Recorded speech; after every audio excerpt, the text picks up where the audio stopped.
अस्सलामुअलैकुम, मेरा नाम है सजाद असगर और आप देख रहे हैं CSS क्लब यूट्यूब चैनल।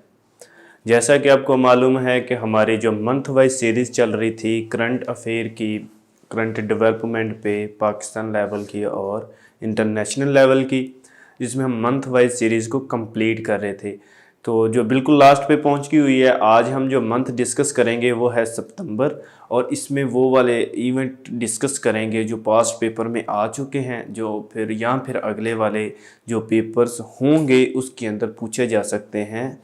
जो वन पेपर क्वेश्चंस होते हैं, यानी कि वन पेपर के जितने भी क्वेश्चंस आते हैं वो इन्हीं करंट अफेयर्स के रेलिवेंट होते हैं।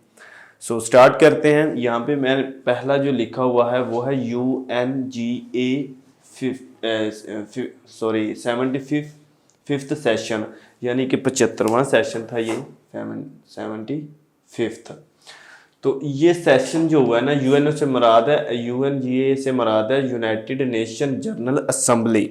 ठीक है, जैसे कि यूएनओ पे हम वीडियो बनाई थी तो उसके अंदर मैंने आपको 6 ऑर्गन्स ऑफ यूएनओ बताए थे, जिसमें से एक जनरल असेंबली है। ठीक है, तो जनरल असेंबली में जो 75वां सेशन हुआ था उसके अंदर पाकिस्तान की तरफ से किसने शिरकत की थी और ये हुआ किस डेट को था। ये बड़ी दफ़ा क्वेश्चंस जो है वो 2020 के पेपर्स में पूछा गया है, और डेट आप पहले लिख लीजिए जी, 25 सितंबर 2020 को ये सेशन हुआ था, और ये वीडियो लिंक के जरिए हुआ था, वाया वीडियो लिंक के जरिए थे उससे हुआ था। और क्योंकि कोविड की जो कोरोना वायरस था वो पूरी दुनिया में पीक पर था, तो फिर इस वजह से ये जो सेशन है वो ऑनलाइन हुआ, और इसमें पाकिस्तान की तरफ से जिसने एड्रेस किया था या फिर ज्वाइन किया था वो पाकिस्तानी प्राइम मिनिस्टर यानी कि PM ऑफ इमरान खान है जी, जिन्होंने पाकिस्तान की तरफ से नुमाइंदगी की पाकिस्तान की इस सेशन के अंदर, जो कि 75वां सेशन था 2020 के अंदर सितंबर में ये वकूफ़ पजीर हुआ। ठीक है, देन जी presented civil award of Pakistan, ये या साथ ऐड कर लें जी, सिविल अवार्ड ऑफ पाकिस्तान के सिविल अवार्ड जो हैं वो अनाउंस किए गए सितंबर के अंदर पंजाब के गवर्नर की जानब से। पंजाब के गवर्नर कौन है? मोहम्मद सरवर। ठीक है, चौधरी मोहम्मद सरवर पंजाब के जो गवर्नर हैं। आपने यहाँ पे मैं मोहम्मद सरवर लिख देता हूँ गवर्नर की बजाय, तो मोहम्मद सरवर जो हैं वो क्या हैं जी, पंजाब के गवर्नर हैं। इन्होंने civil award of Pakistan announce किए थे। डेट आप लिख लीजिए जी, 7 सितंबर 2020, और नंबर ऑफ यानी कि टोटल कितने अवार्ड इसने अनाउंस किए थे, तो 16 अवार्ड जो हैं वो अनाउंस किए गए थे। सिविल अवार्ड ऑफ पाकिस्तान क्या होते हैं?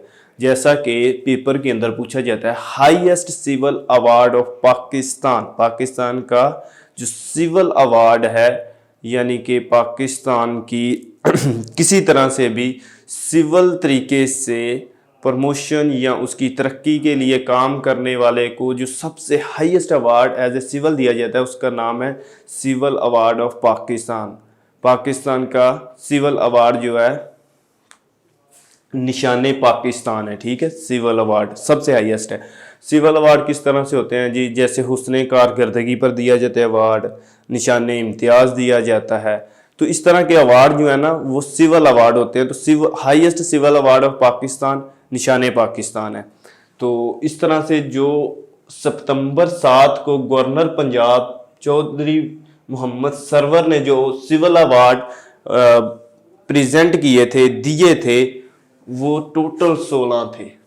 ठीक है, जो कि 2020 के अंदर पेश किए गए। सही है, अब आई थिंक आपका ये पॉइंट क्लियर है। तो अगला है जी न्यू रेस्क्यू स्टेशंस, नए स्टेशंस बनाए गए थे, और वो किसकी जानब से बनाए गए? पंजाब के जो CM है कौन है? उस्मान बुज़दार। पंजाब के CM कौन है? सीएम से मतलब है जी चीफ मिनिस्टर, उर्दू में बोले तो वजीर आला। पंजाब के वजीर आला कौन है? उस्मान बुज़दार। उस्मान बुज़दार, जैसे हमारे सर मियाँ शफीक साहब बोलते हैं उस्मान की बुज़दारियाँ।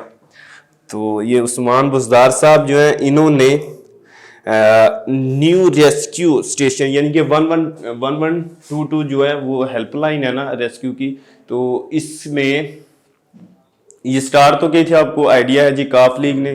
ये चौधरी बरादरान जो हैं, चौधरी परवेज अलाई, इनका मंसूबा था जी, जो कि पहले स्टार्ट किया गया था काफ लीग की जन्म से। तो ये अब जो चौधरी बरादरान में से यानी कि चौधरी परवेज अलाई जो है वो अभी क्या है, पंजाब के स्पीकर असम्बली हैं, ठीक है। तो उसके बाद इन्होंने इस पे फिर से तवज्जो दी, तो अब ये जो 1122 रेस्क्यू वाले हैं ना, इन्होंने दोबारा से मजीद और तरक्की की है और काफ़ी अच्छा काम भी कर रहे हैं। तो पंजाब के सीएम यानी कि चीफ मिनिस्टर उस्मान बुज़दार की जानब से ये स्टार्ट किए गए हैं, नए स्टेशन बनाए गए हैं। तो नंबर ऑफ स्टेशन जो नए बनाए गए हैं, स्टार्ट किए गए हैं, वो हैं 5 स्टार्ट किए गए थे। और जो डेट थी वो आप लिख लें जी, 07 सितंबर 2020 यानी कि 7 सितंबर 2020 के अंदर ये स्टेशन सीएम पंजाब उस्मान बुज़दार की जानब से स्टार्ट किए गए। सो नेक्स्ट पॉइंट जो है वो है appointed as a first VC. VC क्या होता है जी? Vice chancellor. वाइस चांसलर कौन होता है? जो कि किसी यूनिवर्सिटी का हेड ऑफ यूनिवर्सिटी होता है, उसको वाइस चांसलर कहते हैं। और चांसलर किसको कहते हैं? उस सूबे के गवर्नर को। यानी कि पंजाब में जितनी भी यूनिवर्सिटीज होंगी उनका चांसलर कौन होगा? चौधरी मोहम्मद सरवर, क्योंकि वो गवर्नर है तो गवर्नर के पास चांसलर का ओहदा भी होता है, और जो यूनिवर्सिटी के हेड होता है उसको वाइस चांसलर कहते हैं, यानी कि उसका नुमाइंदा।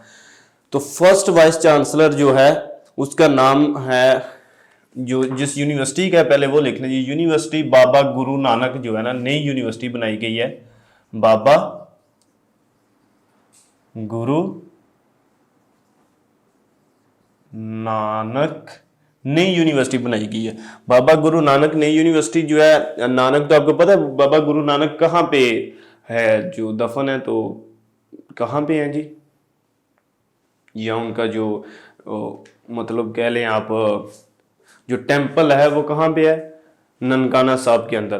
तो उन्हीं के नाम से यूनिवर्सिटी जो है वो 2019 के अंदर स्टार्ट की गई थी, जो कि मोस्टली कंप्लीट हो गई हुई है। मोस्टली जो है वो कंप्लीट हो गई हुई है। और अगर इसकी फाउंडिंग डेट पूछी जाए तो जनवरी 2020 में ये जो है इसकी फाउंडिंग डेट है बाबा गुरु नानक यूनिवर्सिटी की। और इसके जो फर्स्ट वीसी अपॉइंट किए गए हैं ना, ये तकरीबन 107 एकड़ के अंदर है, या 107 एकड़। और जनवरी 2020 में जो फाउंडेड हुई है। और ये ज़िला पूछा जाए तो ननकाना साहिब। और बाबा साहब अगर पूछा लिया जाए कि ये आपको आइडिया ही होगा कि वो पैदा कब हुए थे, तो 1469 के अंदर। और 69 के अंदर उनकी वफात जो है वो 1539 के अंदर है, ठीक है। तो इसी तरह से पूछ लिया है, इसकी जो यूनिवर्सिटी नई बनाई गई है बाबा गुरु नानक यूनिवर्सिटी, कहाँ पे है? ननकाना साहब में। और जो इसके वीसी पहले अपॉइंट हुए हैं उनका नाम है Asghar Zaidi. I hope so कि आपका ये 1 मिनट में ये ज़्यादा पॉइंट क्लियर हो गए होंगे। उनका नाम क्या है जी? असगर जैदी। नई यूनिवर्सिटी के बारे में भी आपको पता चल गया होगा। और ये बनी जनवरी 2020 के अंदर, और सितंबर के अंदर इसके पहले वीसी हैं जिनका नाम है असगर जैदी। फिर यह जी पैफ एयरक्राफ्ट क्रैश। पैफ से क्या मुराद है? Pakistan air force. Pakistan air force का जो एक एयरक्राफ्ट है वो क्रैश हुआ था। उसकी डेट जो है वो आप लिख लें, पहले आप यहाँ पे लिख लें जी, नियर टू अटक। अटक के करीब जो है पाकिस्तान का एयरक्राफ्ट प्लेन जो है वो क्रैश हुआ था। और अगर आपसे डेट पूछ ली जाए कि डेट कब थी, तो वो 15 सितंबर 15 सितंबर 2020 है जी, 15 सितंबर 2020। और नियर टू अटक जो है ये पाकिस्तान एयरफोर्स का प्लेन क्रैश हुआ था। इस तरह citizen portal helpline, citizen portal के बारे में तो आपको आइडिया हो गई कि ये पोर्टल क्या है जी। डायरेक्ट पीएम के अंडर ये काम करती है कि आप कह लें कि कोई बंदा अगर शिकायत करता है तो ये डायरेक्ट किसके पास जाती है, वज़ीर आज़म ऑफ पाकिस्तान के पास। वो इसका सलूशन या उनकी जो टीम होती है वो इसका सद्देबाब करती है, इसका जो हल होता है वो करती है। और मोस्टली पढ़े लिखे अफराद अब इसके ऊपर अगर उन्हें कोई शिकायत होती है किसी डिपार्टमेंट की तरफ से या किसी भी सरकारी ऑफिसर की तरफ से, तो वो इसके ऊपर शिकायत करते हैं, जो कि जिसका अजाला किया जाता है बहुत ही कम अरसे के दरमियान, या फिर उसको डेट बता दी जाती है कि इतने दिनों में आपका ये शिकायत है या जो आपका मसला है वो हल हो जाएगा।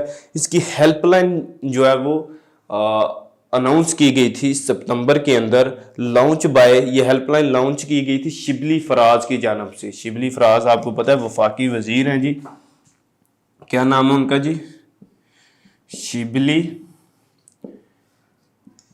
फराज, उनकी जानब से ये हेल्पलाइन लॉन्च की गई थी। और अगर आपसे डेट पूछ ली जाए तो फिर आपने इसको 26 सितंबर लिखना है 2020 को।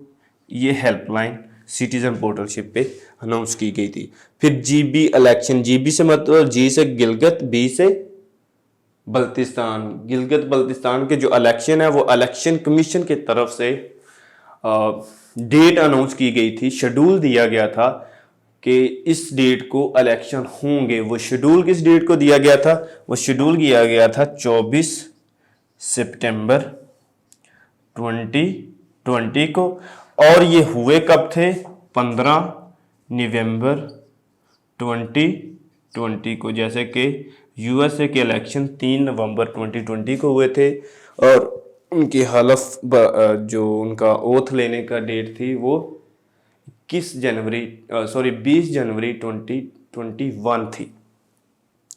आगे आ जाए तो आता है जी इंडिया डिमांड यूएनएससी सीट है यार, यहाँ पे आप लिख लीजिएगा जी। इन्होंने सीट डिमांड की थी, परमानेंट सीट्स। यूएनएससी से क्या मुराद है, जैसे यूएन में हम वीडियो की थी तो उसके 6 ऑर्गन्स बताए थे, उनमें से एक ये था यूनाइटेड नेशन सिक्योरिटी काउंसिल। तो ये जो सिक्योरिटी काउंसिल है ना, इसके अंदर इंडिया ने डिमांड की थी कि उन्हें परमानेंट सीट जो है वो दी जाए, जिसकी मुखालफत की पाकिस्तान ने। क्योंकि वो बता देता हूं, पहले आप डेट लिख लें, 26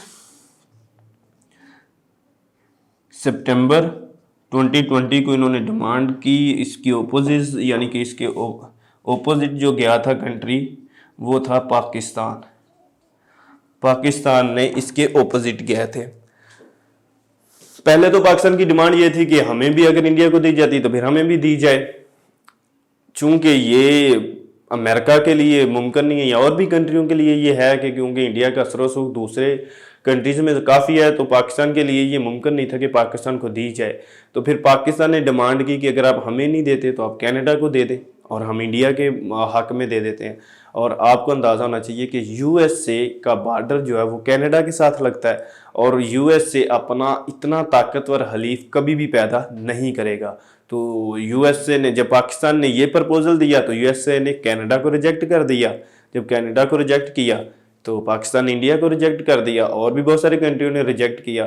तो फिर इंडिया की भी ये परमानेंट डिमांड जो है यूएनओ के अंदर सिक्योरिटी काउंसिल की सीट हासिल करने की, वो भी मुस्तरद होगी और कनाडा की भी मुस्तरद होगी।